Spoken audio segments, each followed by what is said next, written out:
नमस्कार, मैं सत्यपाल गुप्त, भूतपूर्व चेयरमैन भारतीय जीव जंतु कल्याण बोर्ड, आपको सभी को नमस्कार कहता हूं। और इस सप्ताह का मेरा विषय है गौशालाओं और पिंजरा पोल के सामने भूसा चारा की गंभीर समस्या।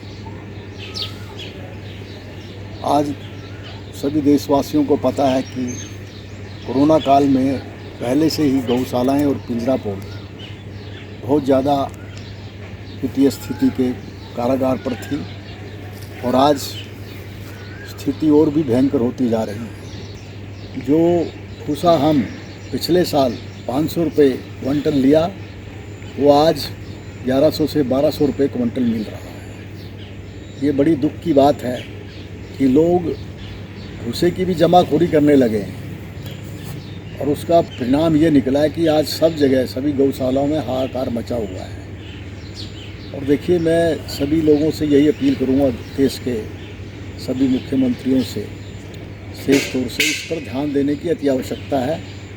इस जमाखोरी को रोकें और जिस गौ माता को हम माता कहकर संबोधन करते हैं उसकी ओर देखें। जितनी भी गौशाला और पिंजरा पोल हैं, ज़्यादातर ये सेवा का कार्य कर रही हैं और केवल जो बेसहारा वंश गोवंश है उसको ज़्यादा से ज़्यादा आश्रय दे रही है और उनके सामने बहुत बड़ी समस्या होने जा रही है।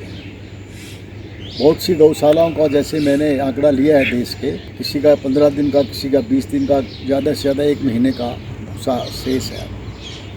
और अगर अब उपलब्ध नहीं होगा, जबकि अब कटाई लगभग समाप्त होने पर है, तब भूसा नहीं मिल रहा तो कितनी बड़ी समस्या हो जाएगी देश के सामने। हाहाकार मच जाएगा और गोवंश इससे भूख के कारण जो है वो जीवित नहीं रहेगा।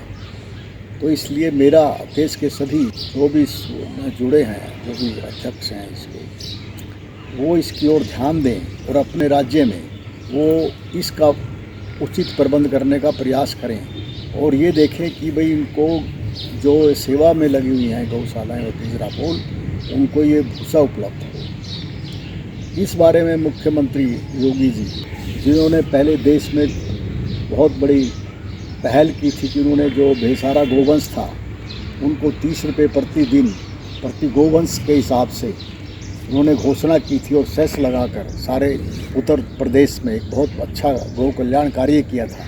और उसके बाद उन्होंने चुनाव में एक जो फार्मर्स कोई भी बेसहारा गौ रखेगा उसको भी उन्होंने 30 रुपये प्रतिदिन की घोषणा की। एक बहुत बड़ा एक स्वागत योग्य कदम था। उनसे भी मैं अपील करूंगा कि देश का बड़ा प्रांत होने के नाते वो इसकी समस्या, क्योंकि ये समस्या सारे देश में है, वो इसकी ओर थोड़ा ध्यान दें और जो भी जमाखोरी कर रहा है उसको ज़्यादा से ज़्यादा उसके अगेंस्ट कार्रवाई की जाए और सब गौशालाओं को और पिंजरा पोल ये उपलब्ध कराने की व्यवस्था की जाए, अन्यथा बहुत बड़ी समस्या हो जाएगी। इसी तरह मैं दूसरे प्रांतों को भी, सभी मुख्यमंत्रियों को निवेदन करूंगा कि अपने अपने राज्य में वो इसका समुचित जो है वो प्रबंध करें।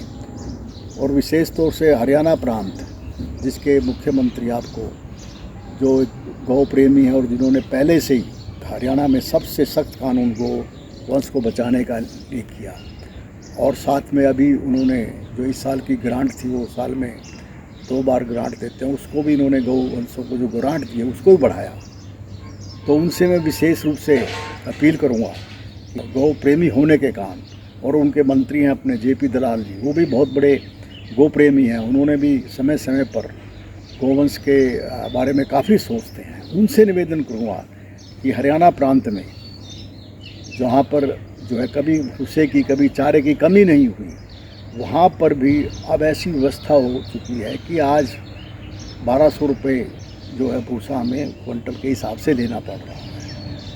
अगर इसमें अगर ये कुछ इसका ठीक से इसका प्रबंध नहीं किया तो उनसे भी निवेदन करूँगा कि इस ओर ध्यान दें और इसकी सभी गौशालाओं के लिए कुछ विशेष ग्रांट दें ताकि वो इस संकट से बाहर आ सकें और इसका समुचित प्रबंध भी करें भी इसकी कैसे इसको उपलब्ध कराया जा सकता है चारा और भूसा गौशालाओं को यहाँ पर हरियाणा प्रदेश में। साथ में मैं इस विषय पर एक बात और कहना चाहूँगा कि जो आज की देश में परिस्थितियाँ हैं उसमें बहुत सी ऐसी घटनाएं हो रही हैं। राजस्थान की एक घटना को देखकर बड़ी पीड़ा हुई जब वहाँ की एक गौशाला को अनऑथराइज कंस्ट्रक्शन करके तोड़ा गया बगैर किसी नोटिस के। देखिए, आप सभी को विदित है जो गौशालाएं होती हैं वो ज़्यादा देश में लगभग सभी गौशालाएं जो हैं पंचायत की ज़मीन पर बनी रहती है और पंचायत ही करती है, और ये काम भी पंचायत का सरकारी जो है लोकल बॉडीज़ का कार्य है, यानी स्थानीय प्रशासन का कार्य है। जो कोई गौशाला इनको चला रहे हैं, जो भी इनका प्रबंधन कर रहे हैं, वो एक सेवा के रूप में कर रहे हैं। तो इस प्रकार से गिराना एक बड़ी पीड़ा हुई जब ऐसे उसको गिराया गया बगैर उसको अगर वो उन्होंने कोई सड़क में उसकी ज़रूरत थी उसकी लैंड की, तो उसको रिलोकेट करते एक अच्छा मैसेज आता। और मैं कहूँगा उनको तो छत्तीसगढ़ जो एक कांग्रेस सरकार द्वारा संचालित राज्य है, वहाँ पर वो किसानों से 2 रुपये किलो के हिसाब से गोबर जो लेने की उन्होंने एक पहल की, उसका सारे देश में स्वागत हुआ और उससे फार्मर्स और गौशालाओं को बहुत अच्छा लाभ हुआ लोगों को। तो इस प्रकार कदम नहीं लेने चाहिए राजस्थान सरकार को, क्योंकि ये इनकी पहले पीछे राजस्थान सरकार ने बहुत अच्छे कार्य किए हैं, इन्होंने भी समय समय पर ग्रांट दी है, लेकिन इस मामले को पता नहीं कैसे इन्होंने बगैर सोचे समझे इतना बड़ा कदम ये उठाया, जिससे बड़ी सब लोगों को बड़ी आश्चर्य भी और बड़ा दुख भी हुआ गौ प्रेमियों को। भाई राजस्थान सरकार में ऐसा कैसे हुआ?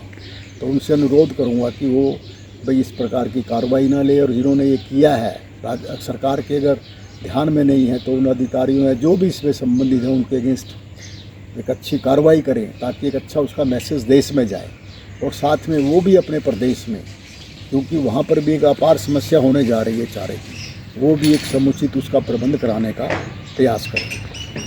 तो मैं ज़्यादा कुछ नहीं कहता हूँ, देश के मुख्यमंत्रियों से एक बार पुनः अपील करूँगा कि वो इस समस्या की ओर ध्यान दें, अन्यथा इसको एक बहुत बड़ी समस्या देश में खड़ी हो जाएगी और गोवंश को संभालना, गोवंश की उसकी उचित व्यवस्था करना बहुत मुश्किल होगा। धन्यवाद। जय हिंद।